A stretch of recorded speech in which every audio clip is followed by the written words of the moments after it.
Yo guys, what's going on? I'm Keegan. If you enjoyed this review, be sure to hit that subscribe button and put your opinions down there in the comment section. YBN Cordae, the Lost Boy. YBN Cordae is a Maryland rapper best known for being associated with the YBN Collective along with Namir and Almighty J. It was clear that from the YBN mixtape that the group dropped in 2018 that Corday was the lyrical sort of flow-heavy, technical rapper out of the group, despite the whole mixtape itself being a little bit misguided. He is fresh off of his feature on the 2019 XXL freshman list, and he stood out to me and my colleagues as one of the best members of that list. Despite being relatively new to the game, his debut album has plenty of noteworthy features, including Chance the Rapper, Meek Mill, Anderson .Paak, and Pusha T. And going into this album has me pretty excited for what he's going to say and do. This album here is a tight 45 minutes and 15 songs, and it's one of the best debut albums I've heard this year. This album featured 3 singles that I actually had no idea were released. I guess I just wasn't too in touch with Corday's music until this point. His first single was Have Mercy, which is this introspective cut about how he's still begging for mercy despite being a consistent sinner, and how he wants to get his normal life back. It's actually kind of a fun song. The instrumental is beautifully accented with this wonderfully pitched flute, making the song feel like a deep, genuine confession. I thought the hook was fairly long at first listen, but actually, it works really well. I think it's the perfect length. The second single is the Chance the Rapper assisted Bad Idea, which has this gorgeous instrumental that sounds like something Kendrick would have rapped over on Good Kid, Mad City. Lyrically, this song is somewhat inspiring and a bit melancholic at the same time, mainly being about how it might not be a bad idea to ever go back home because touring the world is such a thrill to you. And Corday rapping about his hand-me-down skinny jeans with grass stains and how he wished they came with extra cash. I'm sure a lot of people in his fan base can relate to that, and that's what makes this song so sincere and almost down to earth in a way. The third and final single, R&B with Anderson .Paak, is this fantastically suave and smooth brag anthem. There could not have been a better feature over this than Anderson .Paak. I love how on the second verse, Paak and Corday are going back and forth on each other, and the hook is so bouncy with this thumping bass. Paak sounds fantastic over this, and Corday utilizes his singing voice a little bit on this song, and he's certainly got the talent in that regard. Despite being relatively short, just barely under 3 minutes, the song is a sweet moment in the album, and one of my favorite songs.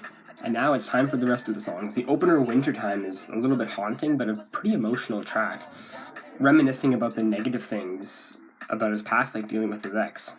I think this song envelops the whole idea of the Lost Boy concept that this album is named after, because he's talking about feeling lost emotionally, even mentioning that he took Xans to stop his anxiety.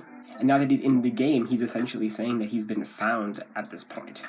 This is definitely the part of the album where the curtains draw back and we get a beautifully sculpted look into Corday's soul with this song.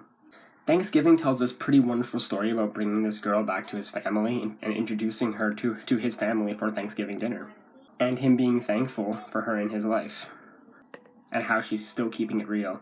But he's also mentioning how much he's an overthinker and wondering how long this is actually going to hold up, and wonders if she's just faking everything this whole time, as if it's this looming thought over his head that he worries about constantly. It almost seems a little bit somber in a way on the final hook of the song, which Corday crafted beautifully along with these poetic verses. Broke as Fuck is a fairly generic trap banger on paper, but not as generic as you would think by the title. Corday is rapping about being broke in wealth, but also being broke emotionally and mentally, with his brother getting prison time, his cousin getting shot. The wonderfully intense and low-sounding piano sounds gorgeous over Corday rapping his heart out. The beat switch is also fantastic, where Corday brings up this magical flow over a beat with some backup choir singing. It's a pretty wonderful song. 1,000 Words opens up with a very sparkly synth and some light bass. The melody and flow of Corday's rapping sounds very similar to some old-school Kendrick, including the lyrics to an extent, where Corday raps about Instagram and how people are faking their happiness and wealth over it. In my opinion, though, it is one of the more underwhelming cuts so far, but it does bring out a good amount of emotion from Corday, and flexes his singing voice on that wonderful hook. Way Back Home with Ty Dolla $ign sounds like Corday is singing like an older version of J. Cole on the hook. I personally don't care for this song all that much. It's nice, but the production doesn't add that much. and Corday's writing seems to be a little bit weak this time around. Ty Dolla $ign's verse really does not add that much to the song at all in my opinion, although his rapping is fairly nice, and a bit of a change up from how I've heard him lately. In my opinion, this is the first song on the album that I don't really care for. It's not that it's bad, it just doesn't blow my mind like the other songs do. Been Around opens up with this beautiful ambience and birds chirping, and this moody guitar which continues on into the actual instrumental. The hook's melody sounds like something straight out of an R&B song, which I do enjoy. Corday's flow sounds a little bit sleepy here, but it works with the lyrics, almost sounding like he's broken after he raps about how he dropped out of school and his father thinking he's a fool because of it. Despite feeling a lot shorter than it actually is, it's probably one of the most introspective cuts on the album, and I really do enjoy it for that. Nightmares Are Real with Pusha T is bleeding with honesty, and another very introspective cut on the album. This beat has this almost like suspenseful and confessional tone to it, almost like we're getting a deep dive into their souls with this. And Push absolutely belongs on this beat and this type of song. He rides it so well with a very engaging flow. Corday also pours his heart out onto this, even going deep enough to mention his demons and the industry. Family Matters with Aaron Ray is yet another painfully honest track, but this time we get an introduction to Corday's family and how dysfunctional it is, ranging from domestic abuse, single aunts, drug addiction, and prostitution. It almost hurts how deep we get into the song, and Aaron Ray's chorus sounds lovely, including the backup singer then clapping. Makes me feel like I'm listening to a live version of this song.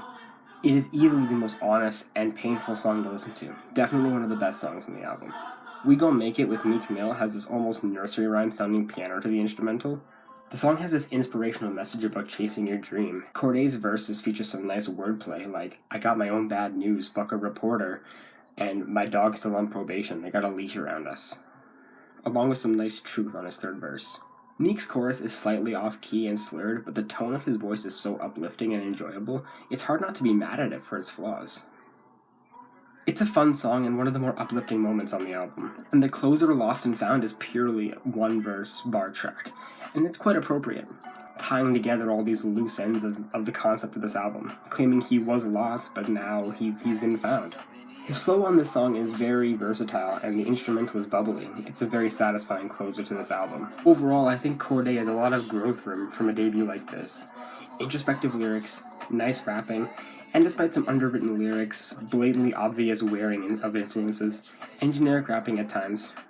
It's a very promising start to Corday's career, and I'm excited to see where he goes in the future. I'm honestly thinking about an 8.5 on this album.